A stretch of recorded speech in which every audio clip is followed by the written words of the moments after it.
Para pendengar radio yang saya kasih dalam Tuhan kita Yesus Kristus, Shalom, dengan Pendeta Rainer Schoenemann. Pada saat ini kita bersama-sama akan merenungkan tema Masa Depanmu Cerah, Iman yang Berdasar dan Tak Ternilai Harganya. Masa depanmu cerah, iman yang berdasar dan tak ternilai harganya. Bacaan kita 1 Petrus 1 ayat 3-12, 1 Petrus 1 ayat 3-12.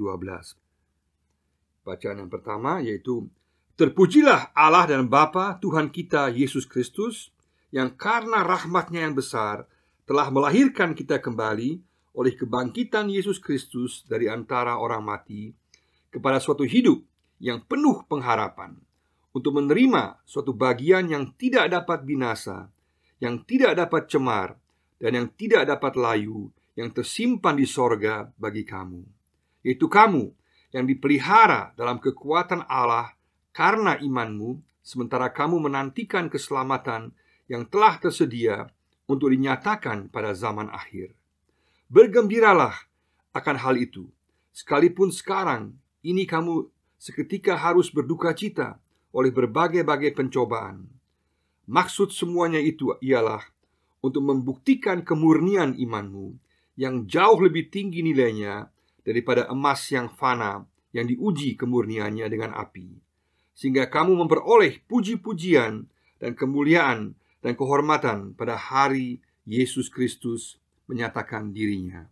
Sekalipun kamu belum pernah melihat Dia, namun kamu mengasihinya. Kamu percaya kepada Dia, sekalipun kamu sekarang tidak melihatnya. Kamu bergembira karena sukacita yang mulia dan yang tidak terkatakan, karena kamu telah mencapai tujuan imanmu, yaitu keselamatan jiwamu. Keselamatan itulah yang diselidiki dan diteliti oleh nabi-nabi yang telah bernubuat tentang kasih karunia yang diuntukkan bagimu. Dan mereka meneliti saat yang mana dan yang bagaimana yang dimaksudkan oleh Roh Kristus yang ada di dalam mereka, yaitu Roh yang sebelumnya memberi kesaksian tentang segala penderitaan yang akan menimpa Kristus dan tentang segala kemuliaan yang menyusul sesudah itu. Kepada mereka telah dinyatakan bahwa mereka bukan melayani diri mereka sendiri, tapi melayani kamu dengan segala sesuatu yang telah diberitakan sekarang kepada kamu dengan perantaraan mereka, yang oleh Roh Kudus yang diutus dari sorga menyampaikan berita Injil kepada kamu, yaitu hal-hal yang ingin diketahui oleh malaikat-malaikat. Pembacaan yang kedua dari 1 Petrus 2 ayat 12. 1 Petrus 2 ayat 12. Milikilah cara hidup yang baik di tengah-tengah bangsa-bangsa bukan Yahudi, supaya apabila mereka memfitnah kamu sebagai orang durjana, mereka dapat melihatnya dari perbuatan-perbuatanmu yang baik dan memuliakan Allah pada hari Ia melawat mereka. Masa depanmu cerah, iman yang berdasar dan tak ternilai harganya. Petrus menulis kalimat-kalimat ini di tengah-tengah situasi penderitaan penganiayaan yang luar biasa yang terjadi di Roma pada waktu itu. Dalam tahun 60-an sesudah Masehi, jemaat di Roma mengalami penganiayaan luar biasa di bawah pemerintahan Nero. Bahkan banyak orang Kristen dibunuh atau bahkan juga dipajang sebagai lilin-lilin yang ditaruh di pinggir jalan, dibakar sebagai bukti bahwa Nero membenci orang-orang Kristen dan menyalahkan mereka sebagai penyebab segala jenis bencana yang terjadi di kota Roma. Luar biasa penganiayaan, penderitaan, fitnahan yang dialami oleh orang-orang Kristen pada waktu itu. Dan Petrus sendiri pun kemudian kita tahu pada tahun 64 dan 65 sama juga dengan Paulus mengalami kematian syahid. Petrus sendiri kemudian disalibkan dengan kepala ke bawah terbalik karena dia tidak mau disalibkan sama seperti Yesus. Dia merasa tidak pantas, maka dia minta untuk disalibkan dengan kepala ke bawah. Sedangkan Paulus kemudian dipenggal kepalanya karena Paulus adalah orang Romawi, kewarganegaraan Romawi, sehingga tidak boleh disalibkan. Sedangkan Petrus karena dia orang Yahudi, dia boleh disalibkan melalui peraturan hukum dari Romawi pada waktu itu. Orang Kristen mengalami penderitaan yang luar biasa. Tetapi di tengah-tengah penderitaan penganiayaan yang luar biasa ini, kalimat-kalimat yang penuh dengan syukur, penuh dengan semangat, penuh dengan penguatan, yaitu mengatakan bahwa masa depan orang Kristen, orang percaya adalah cerah. Kenapa? Karena pengharapan kita ada pada Yesus Kristus. Ada pada Yesus Kristus. Luar biasa. Ini berarti juga bahwa kita dalam situasi apapun saat ini, juga menghadapi corona, COVID-19, apapun situasi kehidupan kita saat ini, kita boleh tahu bahwa kita mempunyai masa depan yang cerah karena kebangkitan Yesus Kristus, karena harapan kita ada pada Yesus Kristus.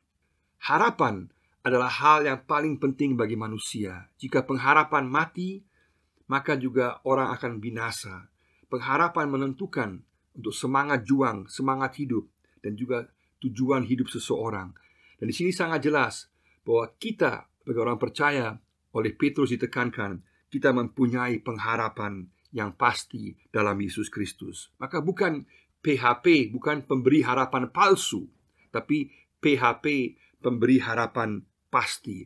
Dalam Yesus ada kepastian, ada masa depan yang cerah. Maka langsung di awal bagian ini, dalam ucapan syukurnya luar biasa, maka Petrus menyerukan kepada setiap orang percaya untuk tetap bertahan dalam iman, karena kita memiliki masa depan yang cerah. Setiap orang pasti memiliki kepercayaan, pasti memiliki iman tertentu.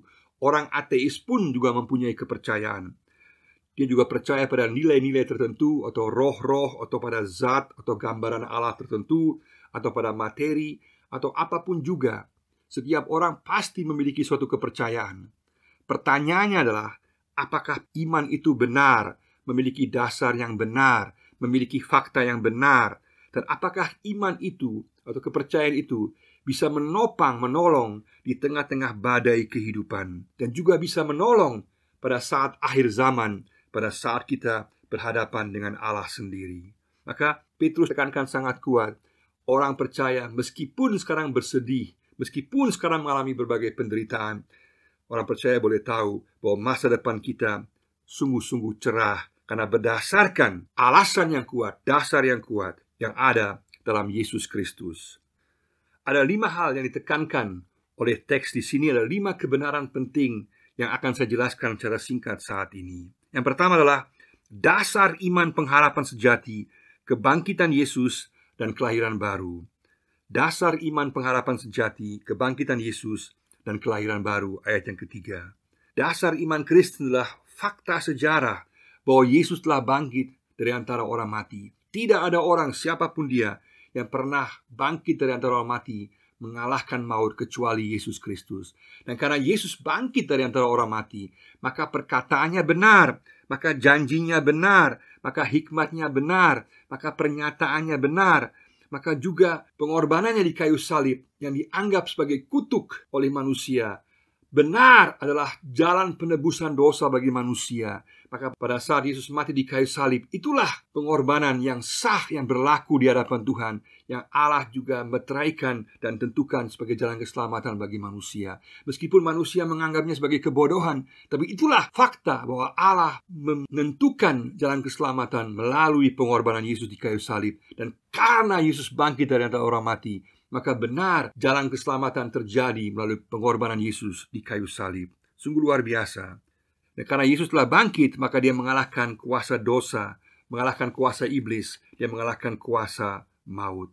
Maka itu yang pertama, ada fakta objektif mengapa kita punya pengharapan sejati. Karena Yesus bangkit, maka kita pun juga akan hidup bersama-sama dengan dia. Tapi juga ada suatu fakta secara pribadi, secara subjektif, yaitu pengalaman pribadi, yaitu kelahiran baru. Pada saat kita percaya kepada Yesus, kita dilahirkan kembali. Berarti sekarang Yesus hidup dalam kita, dan kita berada dalam Yesus. Luar biasa. Kita memiliki Roh Kudus. Kita dilahirkan kembali. Maka pertobatan dan kelahiran baru adalah dua sisi dari mata koin yang sama. Pertobatan adalah sisi manusia, yaitu kembali bertobat kepada Allah. Sedangkan kelahiran baru adalah sisi ilahi, di mana Allah sendiri yang menjadikan kita anak-anaknya. Sehingga pada saat kita bertobat, pada saat yang sama juga kita dilahirkan kembali, kita menjadi milik Allah. Luar biasa. Maka Markus 1 ayat 45 katakan bertobatlah kamu, karena kerajaan Allah sudah dekat. Maka kita semua dipanggil untuk sungguh-sungguh bertobat. Pada saat yang sama, Yohanes 3 ayat 3 mengatakan, kamu harus dilahirkan kembali. Yaitu hanya manusia, hanya orang yang dilahirkan kembali oleh Allah, dia yang akan melihat Allah. Maka pada saat kita bertobat, kita dilahirkan kembali oleh kuasa Roh Kudus. Dan baca 1 Yohanes 5 ayat 1 mengatakan, barang siapa yang percaya bahwa Yesus adalah Kristus, dia dilahirkan dari Allah. Dan juga Efesus 1 ayat 13 dan 14 mengatakan, pada saat kita percaya, kita dimeteraikan dengan Roh Kudus. Dan kemudian Efesus 5 ayat 18 mengatakan bahwa kita harus dipenuhi oleh Roh Kudus. Berarti Roh Kudus sudah ada.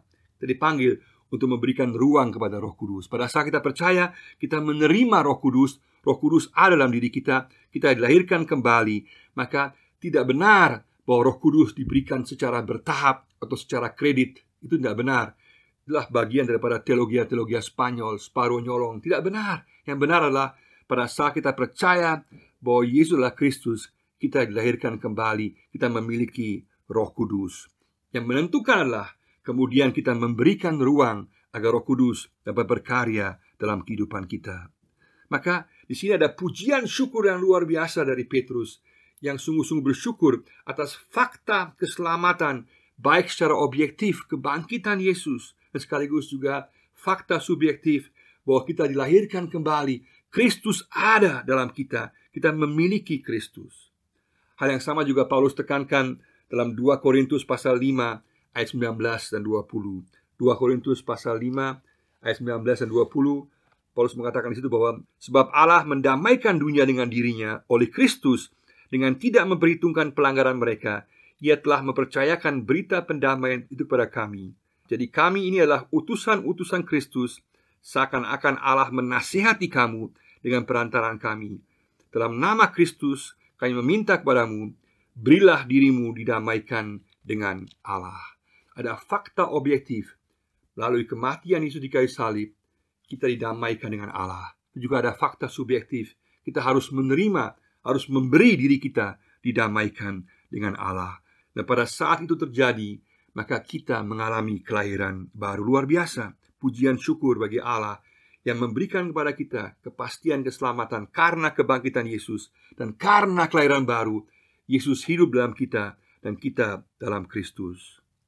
Yang kedua secara singkat adalah iman yang bernilai kekal. Iman yang bernilai kekal, ayat 4, 5, dan 9. 4, 5, dan 9. Di sini Petrus menjelaskan bahwa iman kita memiliki nilai yang kekal, yang tidak dapat dihancurkan, tidak dapat dimusnahkan, memiliki nilai yang sebegitu tinggi, sebegitu berharga, yang luar biasa, yang akan dinyatakan bagi keselamatan kita. Dan pada akhirnya pada ayat 9 membawa keselamatan bagi kita.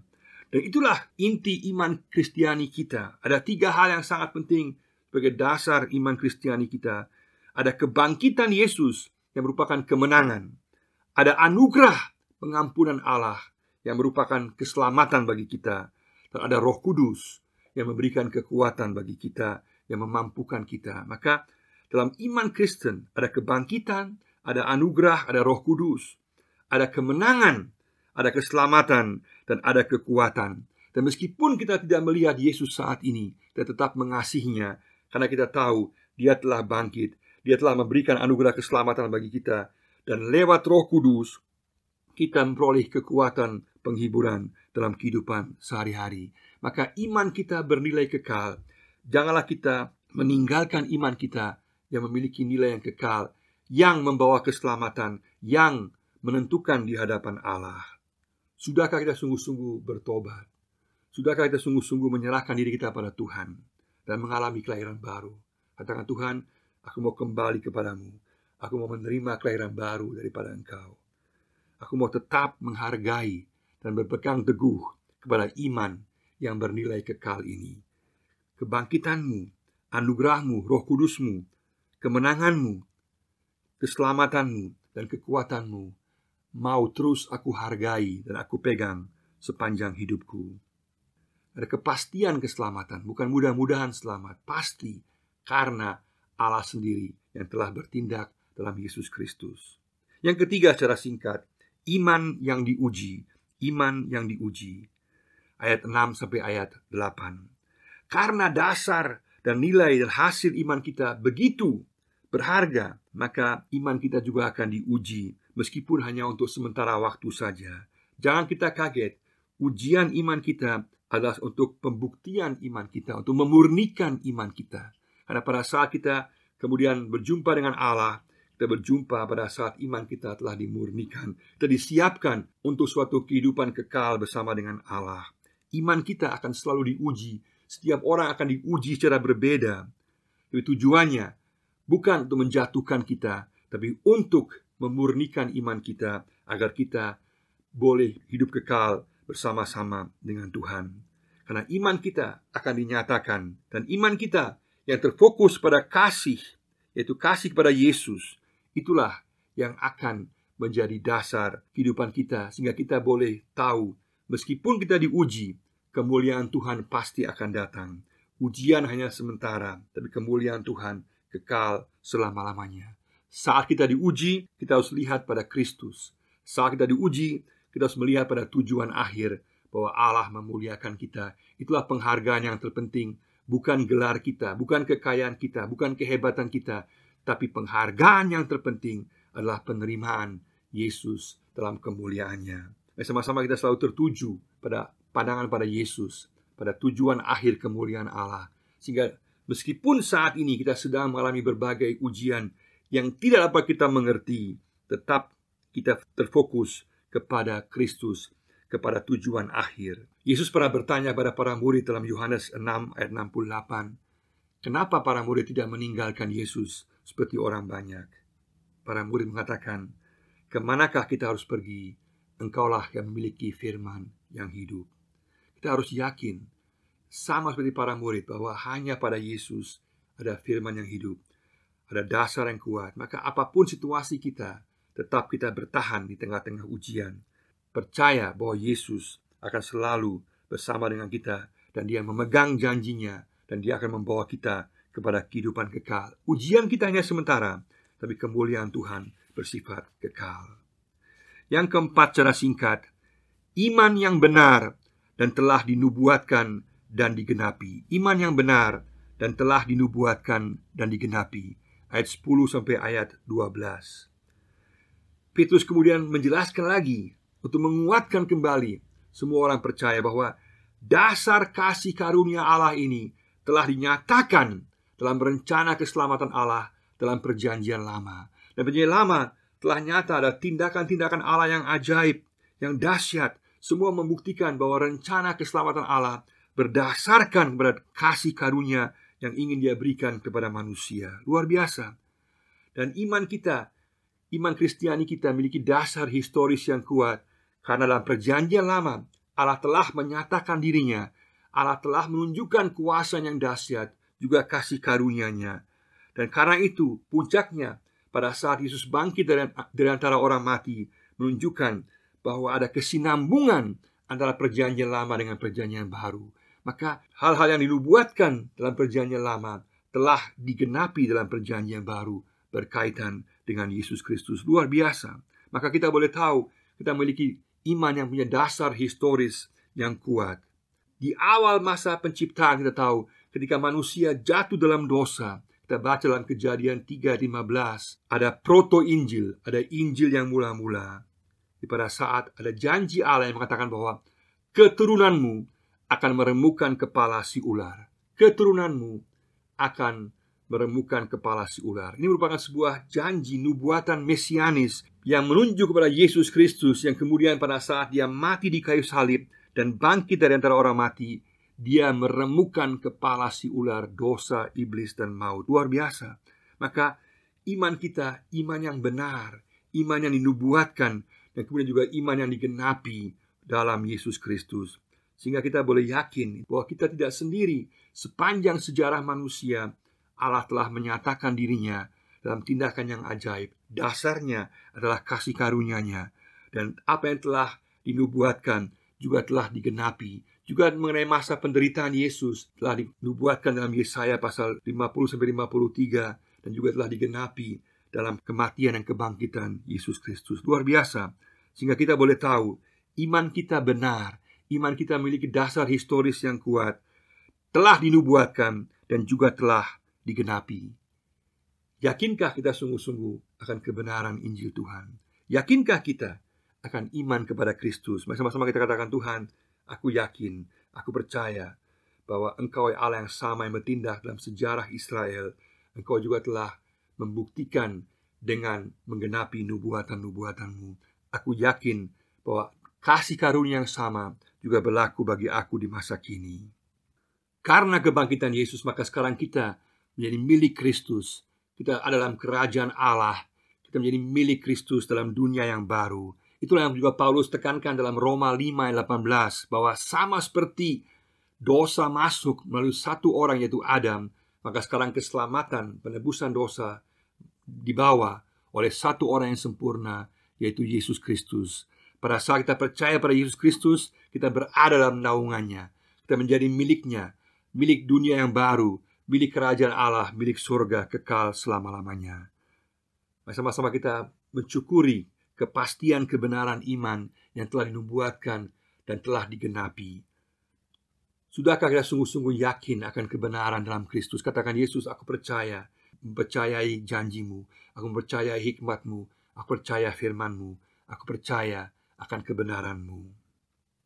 Yang kelima secara singkat, yaitu iman yang menghasilkan kebaikan. Iman yang menghasilkan kebaikan. 1 Petrus 2 ayat 12.